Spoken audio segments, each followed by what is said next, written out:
Aun con riesgos, la inversión en deporte sigue siendo fundamental para muchos inversores que siguen buscando en el deporte esa mega tendencia que se ajusta como anilla al dedo para ellos. Luis García, gestor de Mapfre Asset Management Behavioral Fund. Bienvenido, Luis, buenos días. ¿Qué tal? Muy buenos días. ¿Cómo hasta ahora se está produciendo la inversión en deporte por parte de los inversores? Bueno, pues se está produciendo, digamos que a cuentagotas, ¿no? Quizá tanto la pandemia como noticias como la de la Superliga han llamado un poco más la atención sobre este sector, que es probablemente el gran olvidado dentro del mundo de la inversión, y en realidad no son tantos los fondos, ¿no? que todavía están intentando comprender bien cuáles son las dinámicas que están afectando al sector y cuál puede ser el devenir en los siguientes años, ¿no? En el mundo del capital privado hay algún ejemplo más y hemos visto en los últimos meses adquisiciones en competiciones sobre todo de rugby o en derechos comerciales de equipos de rugby, o bueno, las noticias que hubo alrededor de la posible Superliga en la parte del fútbol. Pero digamos que en los fondos de bolsa, nosotros en el Mapfre Behavioral Fund, que en realidad es un fondo generalista que puede invertir en cualquier sector, pero que por una decisión propia hemos decidido que el 25% del peso de la cartera es el sector del deporte, en 7 compañías que operan en este sector. Pues digamos que somos lo más parecido que existe en la industria a un fondo temático de deporte, porque no hay nada más, ¿no? Y de hecho resulta bastante diferencial, o resulta bastante único el hecho de que un fondo tenga un 25% de su exposición al deporte, porque nosotros pensamos que ya digo, por un lado, el hecho de que sea el gran olvidado hace que existan oportunidades interesantes, y curiosamente, por el otro lado, las tendencias para el medio y largo plazo, que es hacia donde nosotros miramos, pues son probablemente de las más atractivas que uno puede encontrar. ¿Qué debemos tener en cuenta en este tipo de inversión, Luis? Bueno, pues como decía, uno debemos de tener en cuenta que cada vez el deporte está más presente en nuestras vidas, algo que parece que los inversores pues no prestamos la suficiente atención, ¿no? Lo hemos visto durante esta pandemia, que la primera cosa que se nos permitió hacer fue salir a hacer deporte, y luego además las personas mayores cada vez más, digamos que están preocupadas por hacer deporte y alargar su buena salud. Los jóvenes lo mismo, ¿no? Algo que hace unos años no era tan aceptado, pero ahora las personas jóvenes también hacen cada vez más deporte. Los estados lo favorecen porque personas más sanas pues implican menores gastos en unos sistemas de salud ya de por sí sobrecargados. Las empresas también lo apoyan y pagan cuotas de gimnasio o montan gimnasios dentro de la propia empresa para sus empleados, porque empleados que hacen deporte son empleados más productivos y menos ausentes de sus puestos de trabajo. A todas estas tendencias positivas se le suma además visibilidad a medio o largo plazo. Si alguien me preguntara qué es más probable que suceda en los siguientes 10 años, si que sigamos siendo propietarios de coches, o que sigamos comunicándonos en determinadas redes sociales, o que sigamos haciendo y consumiendo deporte, no tendría ninguna duda en contestar que esto último es lo más probable que suceda, lo cual nos aporta esa visibilidad a medio o largo plazo que tanto nos gusta a los inversores.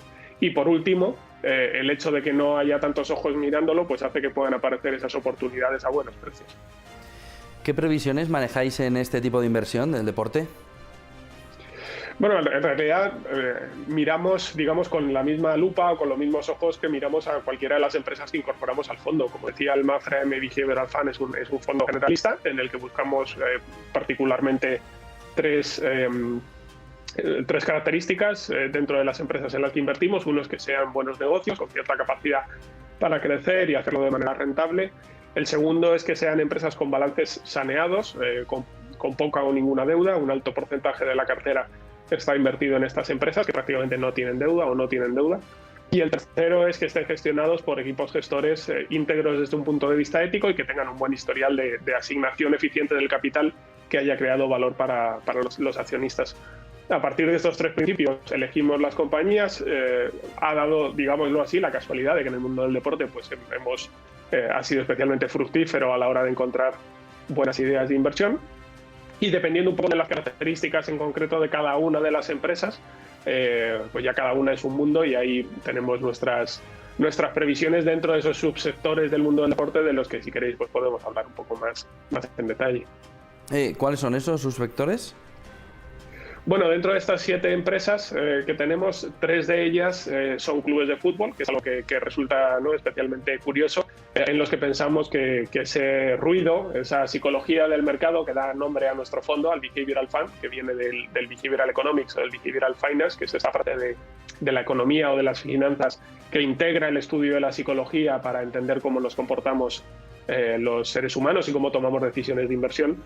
Pues en ese estudio de la psicología y en ese ruido de los mercados y cómo todo esto afecta a las emociones y los miedos de los inversores, quizá el sector en el que esté más presente sea el del fútbol, en el que el bombardeo de titulares y de información, aparte además de alto impacto, es muy constante, ¿no? Y eso pensamos que está haciendo que muchos de los inversores se pierdan la historia que está pasando, digamos, como dicen los ingleses, underlying, ¿no?, por debajo de la superficie, que no es tan evidente a los ojos.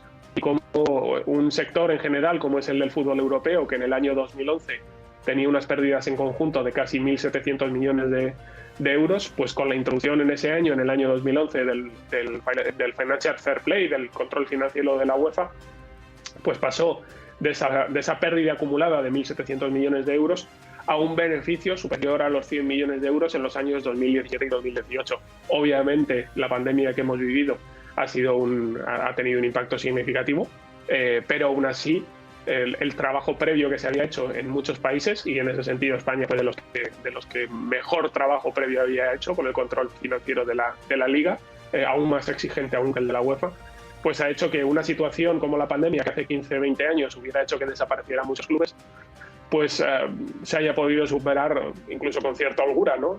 Más quisieran muchos sectores tener la solidez y el saneamiento financiero que tienen ahora mismo la mayoría de los clubes de fútbol. Obviamente, al generalizar cometemos errores, porque también hay clubes que están pasando por situaciones precarias y que tienen sus finanzas en riesgo, pero en general la situación del fútbol europeo está más saneada ahora de lo que lo ha estado nunca. Muchísimas gracias. Muchísimas gracias, Luis García, gestor de Mapfre Asset Management Behavioral Fund. Buen día, gracias por ponernos el foco en la inversión en deporte. Buen negocio, Luis. Gracias a vosotros, buen día.